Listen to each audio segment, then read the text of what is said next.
Ikra. Anwa'ul ibadah.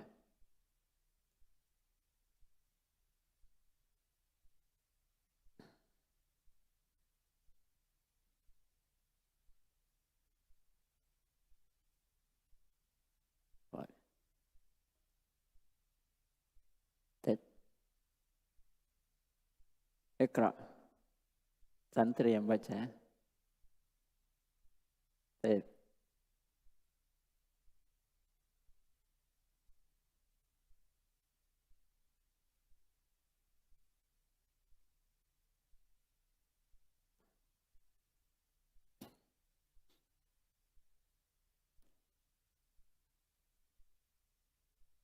Baik.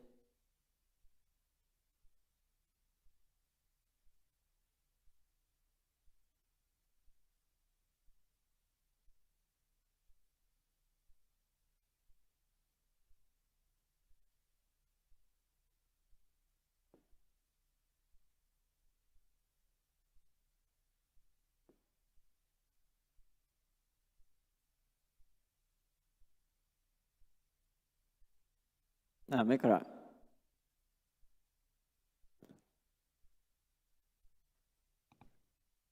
Bismillah.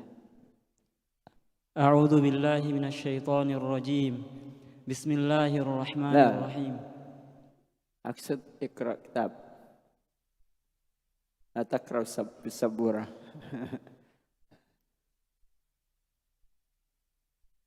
Anwa'ul ibadah allati amara Allahu biha. التي أمر الله ومنه الدعاء والخوف والرجاء والتوكل والرغبة والرهبة والخشوع والإنابة والاستعانة والاستعاذة والذبح والنذر وغير ذلك من أنواع العبادة التي أمر الله بها كلها لله تعالى. والدليل قوله تعالى وأن المساجد لله فلا تدعوا مع الله أحدا. طيب اقرأ. فمن صرف شيئا منها لغير الله فهو مشرك كافر. والدليل قوله تعالى ومن يدع مع الله إلها آخر لا برهان له به فإنما حسابه عند ربه إنه لا يفلح الكافرون. وفي الحديث الدعاء مخ العبادة. والدليل قوله تعالى وقال ربكم ادعوني أستجب لكم إن الذين يستكبرون عن عبادتي سيدخلون جهنم داخرين. طيب خلاص.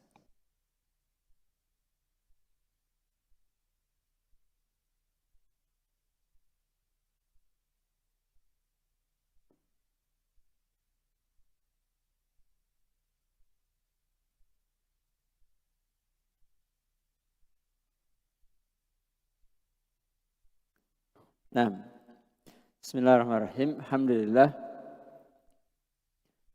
Wassalatu wassalamu ala rasulina Muhammad wa ala alihi wa ashabihi wa man tabi'ahum bi ihsanin ila yaumiddin. Ma ba'd. Alhamdulillah. Kita lanjutkan pelajaran kita dalam kitab Mubarak, kitab Risalah Salasata Usul. Jadi pada pertemuan yang lalu kita sudah sampai pada Anwa'ul Ibadah. Situ Syekh menyebutkan Anwa'ul Ibadah secara umum ada 3 ya. Al-Islam, kemudian Al-Iman, Al-Ihsan. Kemudian beliau perinci menyebutkan 14 jenis ibadah dan selainnya. Ya. Wa minhu ini 14 ad-du'a'u wal khauf, ar-raja wa tawakkul dan seterusnya. Kemudian beliau mengatakan man sarafa, siapa yang memalingkan dari ibadah ini, fahuwa kafirun musyrik. Faman sarafa syai'an min hadhihi anwa' al-ibadah fahuwa kafirun musyrik. Kemudian beliau menyebutkan 4 dalil. 4 dalil. 3 ayat, 1 hadis. Nah, kita lihat dalilnya. Karena melihat dalil itulah fikih. Jadi fikih harus ada dalil. Kemudian ada namanya wajhu istidlal. Baru kemudian mengambil hukum. Jadi beliau balik disebutkan hukumnya, kemudian dia sebutkan dalilnya, ya kan? Dia sebutkan dulu hukumnya, faman sarafa syai'an min hadhil ibadah fahuwa kafirun musyrik. Wad dalil, ya.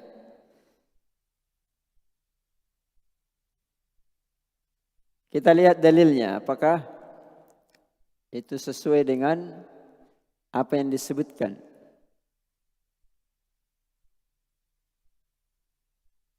Yang pertama, wa annal masajid, sudah kita sebutkan dan juga sudah kita terangkan pada 3 masail. Annallaha la yarda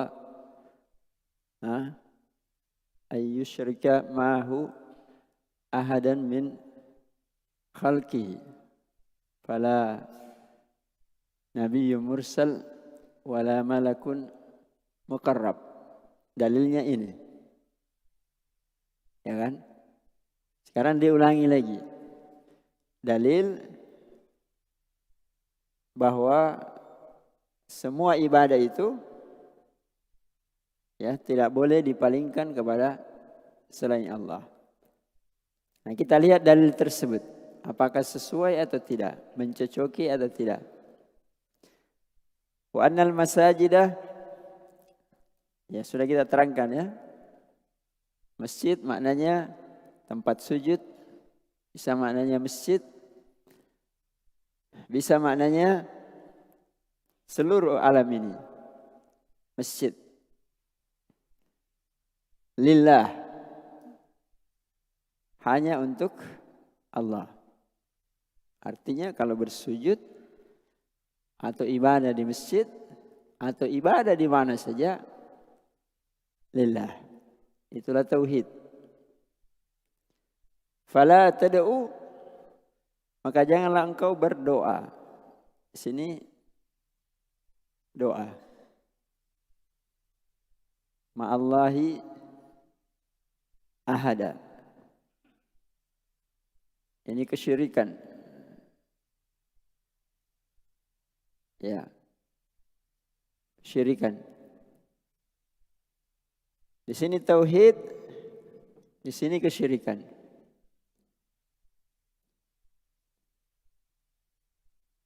Saya menyebutkan semua jenis ibadah ini yang disebutkan dan yang tidak disebutkan lillah.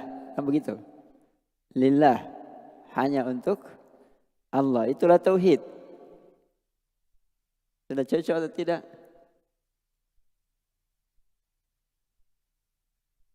Saya ulangi ya. Supaya paham. Jadi syara itu sebenarnya harus paham. Kalau tambahan penjelasan macam-macam itu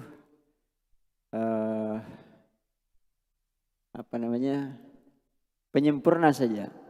Tapi yang inti, kalau kita itu paham apa yang ditulis.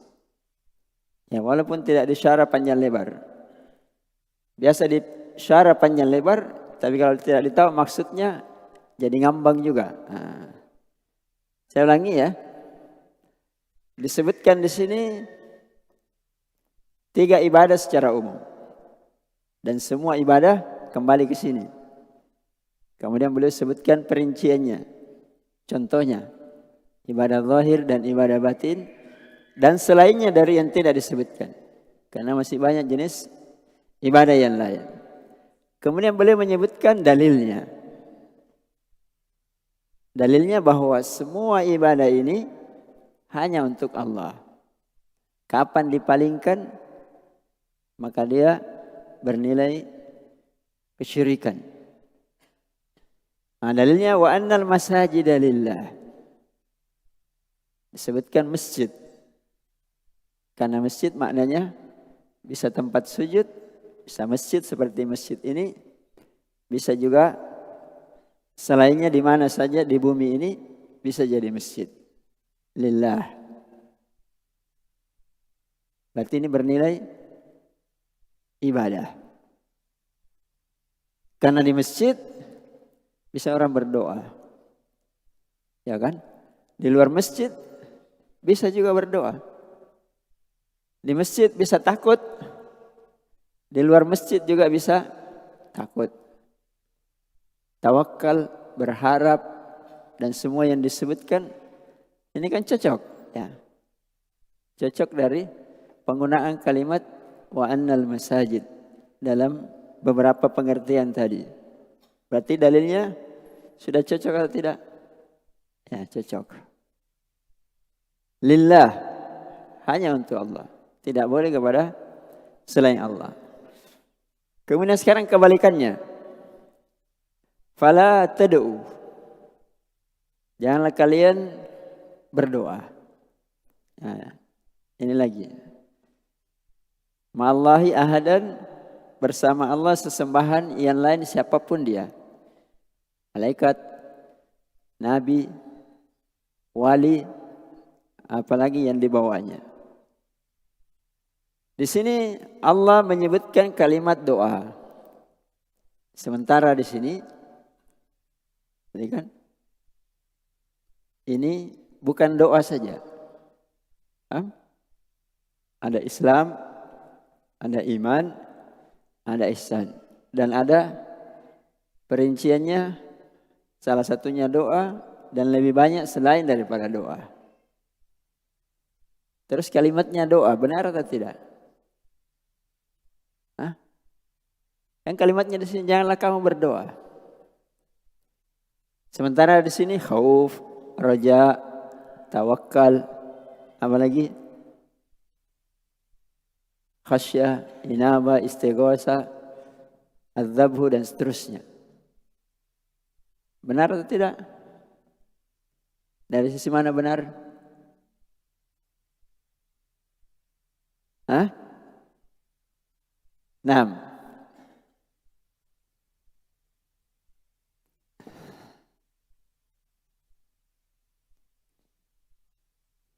Karena doa itu ada 2 macam. Doa masalah dan doa ibadah. Kalau diartikan di sini doa masalah permintaan, ya jelas masuk di dalamnya. Janganlah kamu meminta bersama Allah, meminta yang lainnya. Karena itu namanya kesyirikan.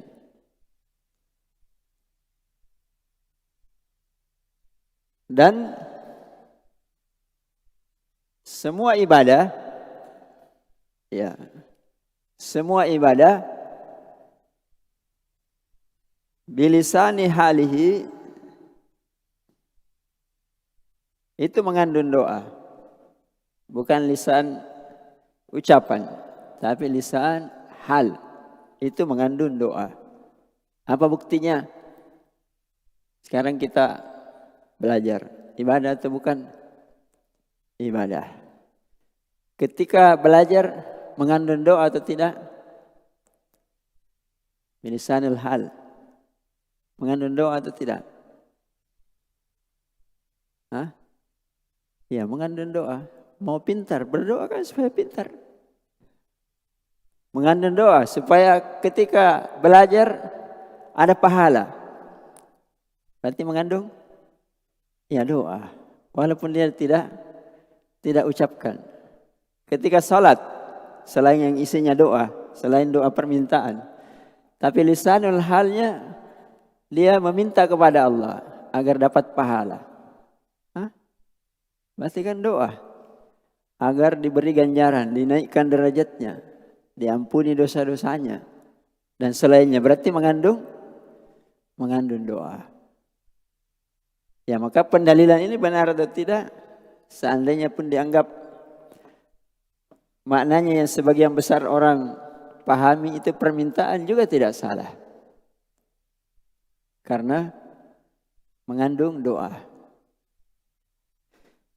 Kemudian yang kedua, doa itu adalah ibadah. Doa adalah ibadah. Jadi kalau diartikan doa adalah ibadah, dan janganlah kamu beribadah bersama Allah siapapun. Dan semua ibadah ini, Islam, iman, ihsan, dan 14 dan ditambah yang lainnya, itu adalah ibadah. Karena ketika kita salat, boleh kita mengatakan dia lagi berdoa. Karena dia lagi beribadah. Ya, beribadah.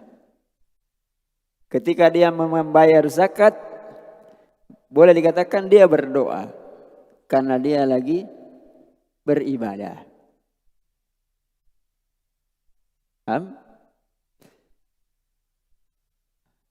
Kemudian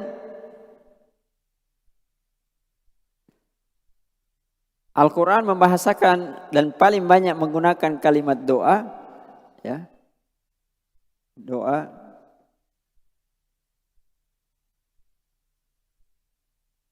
itu mewakili ibadah yang lain, mewakili ibadah yang lain. Kenapa? Karena ibadah yang paling banyak dilakukan, paling mudah dilakukan, dan bisa dilakukan kapan saja adalah berdoa. Walaupun doa bukan satu-satunya ibadah. Paham? Ya. Dan sebaliknya, kesyirikan yang paling banyak terjadi, ya, kesyirikan yang paling banyak terjadi itu kesyirikan dalam berdoa. Itu yang paling banyak. Karena setiap saat orang berdoa. Tidak setiap saat orang menyembelih. Tapi setiap saat orang berdoa. Kapanpun, dimanapun orang berdoa. Orang dalam pesawat berdoa. Mau masuk rumah berdoa. Ya, belum sampai di tempatnya sudah berdoa. Pulang berdoa. Maka bahasa yang dipakai oleh Al-Quran adalah bahasa yang paling sering dilakukan, mewakili yang lain.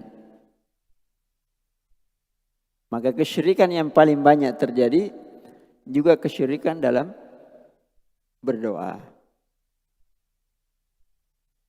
Iya kan?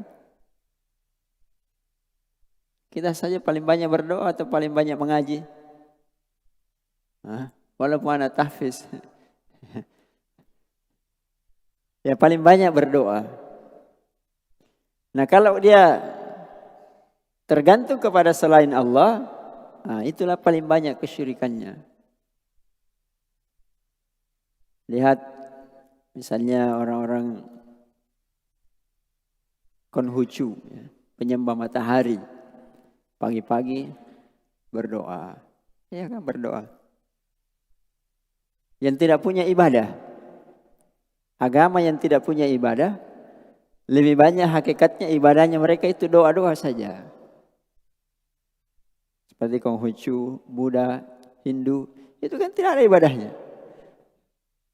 Maksudnya tidak ada aturan ibadahnya bagaimana, karena dibuat oleh manusia. Tapi intinya apa yang mereka lakukan? Ya berdoa. Walaupun menurut versinya. Tapi berdoa kepada dewa, kepada Brahma atau apa saja yang mereka beri nama, itu berdoa. Iya. Apalagi kita kaum muslimin yang diajarkan doa dalam banyak sekali kondisi. Nah, maka Al-Quran memakai bahasa doa. Berarti fala tad'u mencakup secara umum dan secara khusus. Mencakup doa yang berisi permintaan dan mencakup doa kalau dimanakan doa itu adalah ibadah. Cocok dalilnya tidak? Ya, bukan lagi cocok, pas. Ya, itu yang paling penting. Singkat-singkat tapi dipaham. Bukan sekedar bisa diterjemahkan. Kita lihat yang kedua ya. Supaya lebih jelas. Wa may yad'u. Sama kan? Berdoa. Ma'allahi ilahan akhar. Ma'allahi ilahan akhar. Ma'allahi ahadan. Ahadan ilahan akhar.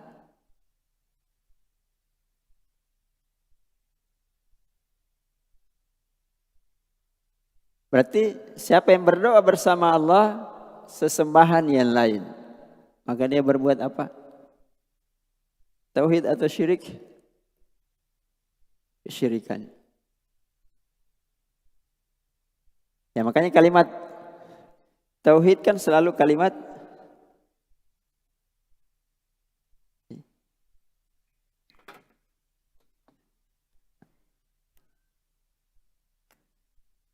dan disuruh pakai yang besar ya. La ilaha illallah. La ilaha la ma'bud. Inilah ma'bud yang dilarang. Ilahan akhar. Ma'allahi ahad. Itu yang dinafikan. Dinafikan apanya? Nah, apanya yang dinafikan? Keberadaannya? Keberadaannya ada. Ada orang yang menyembah matahari. Ada orang yang menyembah apa? Bintang-bintang. Ada yang menyembah sungai. Ada yang menyembah kuburan, ada yang menyembah wali-wali dan sebagainya. Berarti ketika diucapkan la ilaha, apanya yang dinafikan? Hah? Apanya? Sesembahannya. Buktinya dia menyembah. Nyata. Hah? Apanya? Ya, santa. Jadi yang dinafikan di sini bahasanya ulama itu istihqaq. Dia tidak punya hak untuk disembah. Walaupun kenyataannya disembah. Maka orang musyrik itu menganggap sesembahannya punya hak untuk disembah. Menurut versinya. Dan kenyataannya begitu. Tapi kalau kita belajar tauhid, yang dinafikan di situ adalah bahwa ilah ini selain daripada Allah, itulah yastahiq. tidak berhak untuk diibadahi. Kenapa tidak berhak untuk diibadahi? Hah? Apa pelajaran sebelumnya? Sebelumnya? Hah? Nah, sebelum ini, sebelum anwa'ul ibadah, di atasnya apa?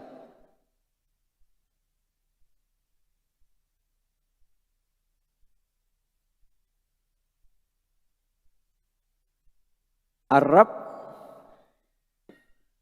huwa al-ma'bud. Yang berhak untuk diibadahi adalah Rabb. Dan Rabb cuma satu. Rabb cuma satu, siapa? Allah. Makanya sebelumnya kan Syekh menjelaskan agak panjang tentang sifat rububiyah. Karena yang berhak untuk diibadahi adalah yang mempunyai sifat rububiyah, tauhid rububiyah. Ilah ini selain daripada Allah tidak punya sifat rububiyah. Paham? Itulah yang dinafikan. La ilaha tidak punya sifat rububiyah, maka dia tidak berhak untuk diibadahi. Maka orang-orang musyrik menyembah sesembahan yang tidak punya hak untuk diibadahi. Walaupun dia menyangka. Makanya di sini dikatakan apa? La burhana lahu. Tidak punya petunjuk untuk dijadikan ilah. Karena dia tidak punya sifat rububiyah. Jadi bahasanya itu urut. Harus dimengerti ini baru ke sini. Kalau kurang paham lagi, kembali lagi. Ya. Tidak punya sifat, sekali lagi tidak punya hak untuk diibadahi karena dia bukan Rabb. Makanya untuk membantah orang-orang musyrik, kita tidak boleh mengatakan, oh dia itu bukan ilah. Dia ilah karena dia angkat sebagai sesembahan. Tapi ilah yang kamu angkat sesembahan itu tidak punya sifat rububiyah. Saya tidak mau menyembah sungai. Kenapa? Sungai bukan Rabb. Malaikat Jibril pun bukan Rabb. Nabi Muhammad sekalipun bukan Rabb. Karena dia makhluk. Rabb itu pencipta. Adakah ilah yang disembah selain daripada Allah punya sifat mencipta? Satu saja. Ada? Tidak ada. Berarti dia tidak punya hak. Tidak punya hak. Kalau tidak punya hak berarti batal. Batal peribadatannya. Batal sebagai ilah yang benar. Paham? Kan itu Allah berfirman, "Dzalika" apa? Lianna Allah huwal haq wa anna ma yad'una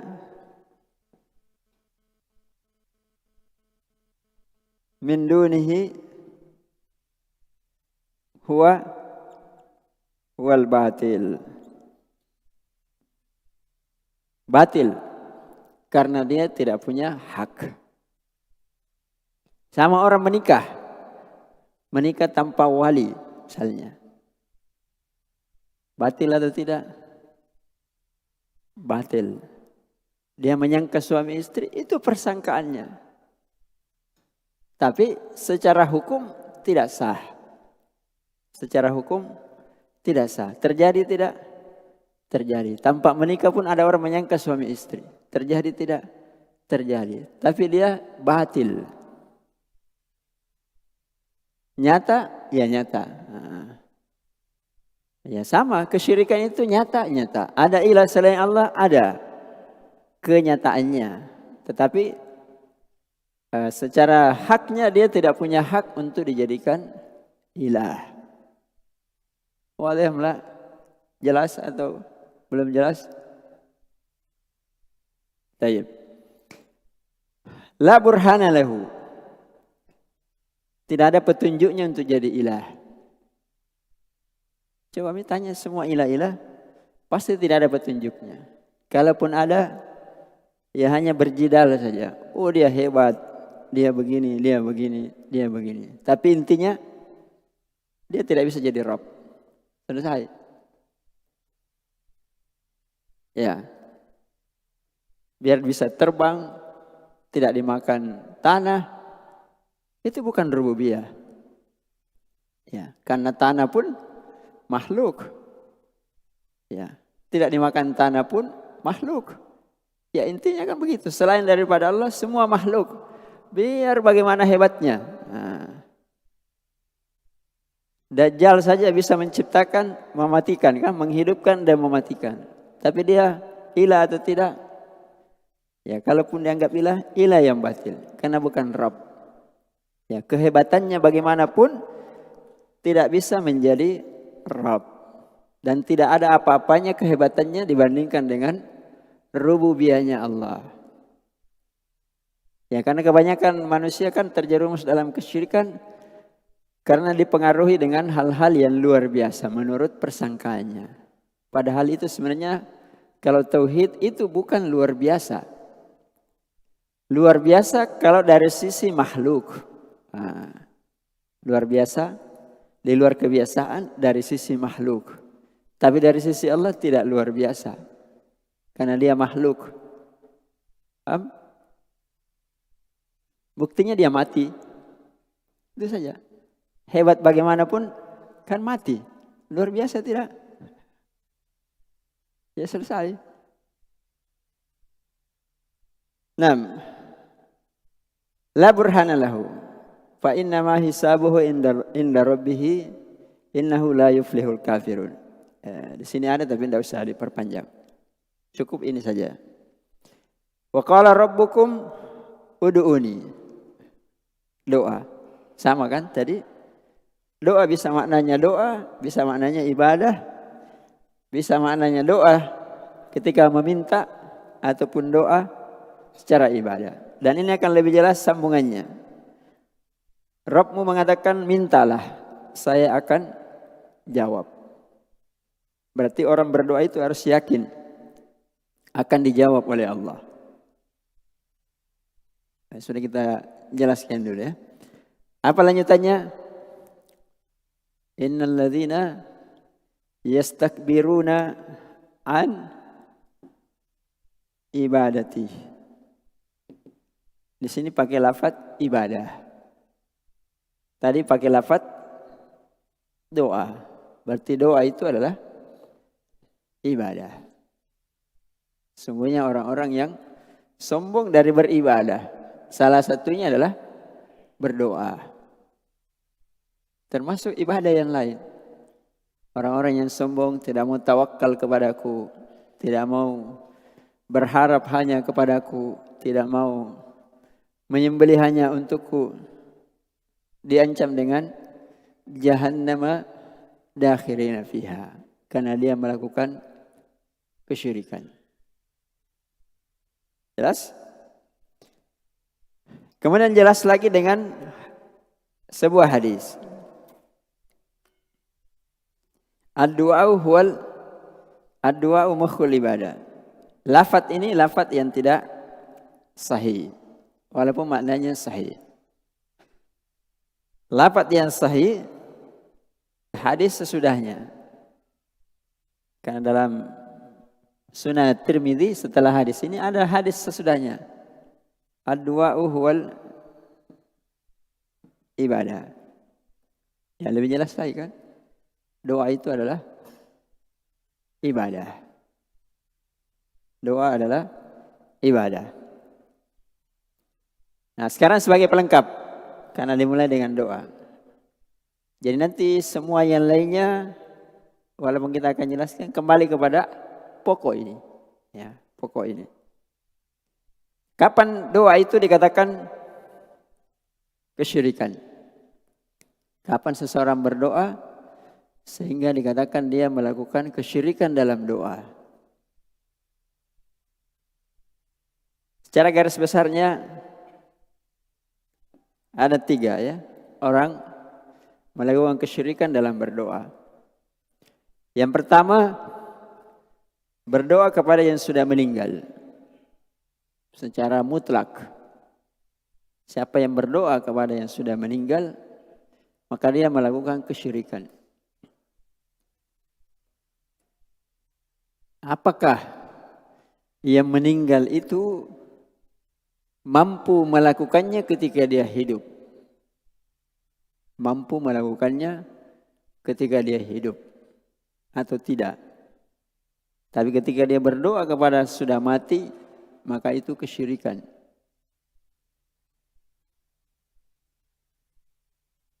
Misalnya, ada nenekmu sekarang sudah meninggal. Wahai nenekku, berikanlah saya uang. Berdoa kan? Ketika dia hidup, mampu memberi uang? Ya mampu. Tapi sekarang ketika mati kamu meminta kepadanya, berdoa kepadanya, itu kesyirikan. Karena orang yang sudah mati, atau makhluk yang sudah mati, itu tidak mampu apa-apa. Jadi meminta kepada yang meninggal yang dia tidak mampu. Dan orang yang meninggal itu tidak mampu apa-apa. Sudah selesai. Yang kedua, kalau dia meminta kepada orang yang hidup atau makhluk yang hidup, tapi dia gaib. Dia gaib, tidak ada. Dia meminta kepadanya. Maka itu kesyirikan. Misalnya ada wali fulan di Majene sana. Atau tidak usah Majene, terlalu jauh ya. Di Goa sana. Hidup. Dan mampu dia melakukan. Tapi kita berdoa di sini kepadanya. Ya Syekh fulan, karena dia hebat, punya ilmu tingkat tinggi, macam-macam. Walaupun dia mampu, tapi kita berdoa di sini. Syirik atau tidak? Kesyirikan. Kenapa kesyirikan?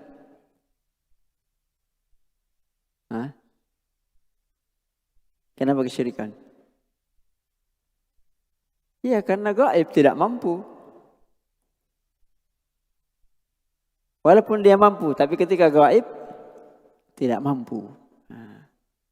Jadi siapa yang meminta kepada yang tidak mampu, itu berarti melakukan kesyirikan. Yang ketiga,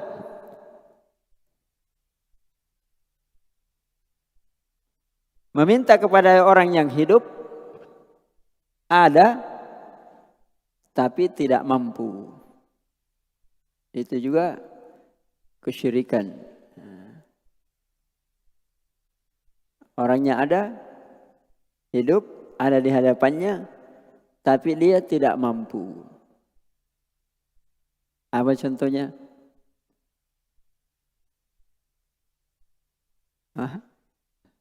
Misalnya syekhnya ada di hadapannya. Ya syekh, saya meminta kepadamu, berikanlah saya anak. Orangnya hidup, ada, bukan gaib, tapi meminta kepada sesuatu yang dia tidak mampu. Itu namanya kesyirikan. Karena yang bisa memberi anak hanya Allah Subhanahu wa taala. Hanya Allah Subhanahu wa taala. Berarti dia menjadikan bagi Allah itu sekutu. Syekhnya dijadikan sekutu bagi Allah. Karena dia tidak mampu. Berarti yang boleh dilakukan, dan itulah kenyataan dari dahulu di zaman sahabat, dan itu bukan kesyirikan, meminta kepada yang hidup, hadir, dan mampu. Mampu menjawab, memberi apa yang kita minta. Ya, itu bukan kesyirikan, itu perkara yang lumrah. Misalnya kita minta doa kepada Allah. Ya fulan, karena kamu orang yang kami anggap orang soleh, maka kami mohon kepadamu, berdoalah kepada Allah agar menurunkan hujan. Mampu tidak? Ya mampu berdoa juga kepada Allah. Itulah bukan kesyirikan, karena dia mampu melakukannya. Nah, cukup ya. Sekarang nanti kita akan lanjutkan dengan yang kedua tentang al-khauf. Yang penting garis besarnya itu sudah dipaham. Yang lainnya hanya tambahan perincian saja. Nah, wallahu a'lam. Sallallahu alaihi wasallam ala nabiyina Muhammad wa ala alihi wa ashabihi wa man tabi'ahum bi ihsan ila yaumiddin. Subhana rabbika rabbil izzati amma yasifun wa salamun alal mursalin wa akhiru da'wana alhamdulillahi rabbil alamin. Assalamualaikum warahmatullahi